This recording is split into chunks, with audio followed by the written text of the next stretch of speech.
আসসালামু আলাইকুম রহমতুল্লাহি ওবরাকাতু।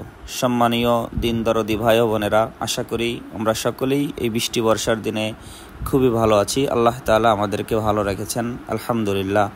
পাশাপাশি যখন মুষলধারে বৃষ্টি হতেন, রসুল সাল্লাল্লাহু আলাইহি ওয়াসাল্লাম একটি দোয়া বেশি বেশি পাঠ করতেন, আল্লাহুম্মা সাইয়্যিবান নাফিয়া।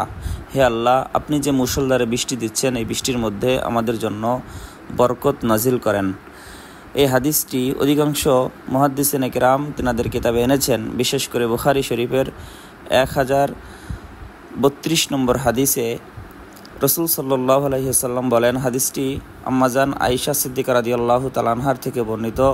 তিনি বলেন, আন্না রাসূলুল্লাহি সাল্লাল্লাহু আলাইহি ওয়াসাল্লাম কানা ইযা রাআল মাতারা ক্বালা সাইয়্যিবান নাফিয়া। সুতরাং আমরা এই দোয়াটি বেশি বেশি পাঠ করব এবং বৃষ্টির পানিও গায়ে লাগানোর চেষ্টা করব। রসুল সাল্লাল্লাহু আলাইহি ওয়াসাল্লাম বৃষ্টির পানি গায়ে লাগাতেন। যদি ঠান্ডার ভয় থাকে, আমরা অতিরিক্ত না লাগিয়ে 2-1 ফোঁটা লাগালেই বরকত পাবো ইনশাআল্লাহ।